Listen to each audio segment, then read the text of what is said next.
ఆంధ్రప్రదేశ్ పల్నాడు జిల్లా తంగేడు గ్రామం నందు నివసించు షేక్ నబీ అనే దివ్యాంగుడు సైకిల్ షాపు మరియు వివిధ బండ్లను రిపేరు పంచర్లు చేయించు జీవనం గడుపుతూ ఉండగా మొన్న జరిగిన ఎలక్షన్ గొడవల వల్ల షేక్ నబీ అనే దివ్యాంగుడి సైకిల్ షాపును కొందరు దివ్యాంగులు తగలబెట్టారు.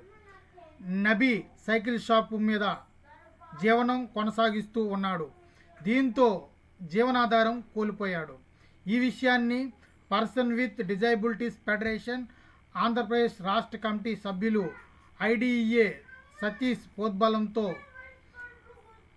వివిధ మాధ్యమాల ద్వారా వెల్ఫేర్ పార్టీ ఆఫ్ ఇండియా అధ్యక్షులు ఎం సుభన్ గారు తెలుసుకోవడం జరిగింది. దీంతో ఆయన్ను ఆదుకోవాలనే లక్ష్యంతో welfare party of India Andhra Pradesh రాష్ట్ర అధ్యక్షులు షేక్ ఎం శోభన్ గారి విజ్ఞప్తి మేరకు రాష్ట్ర జనరల్ సెక్రటరీ షేక్ జానీ, విజయవాడ 13వ డివిజన్ నాయకులు షేక్ బాషా సమక్షంలో 15,000 రూపాయలు ఆర్థిక సహాయం ఆయనకి అందించడం జరిగింది.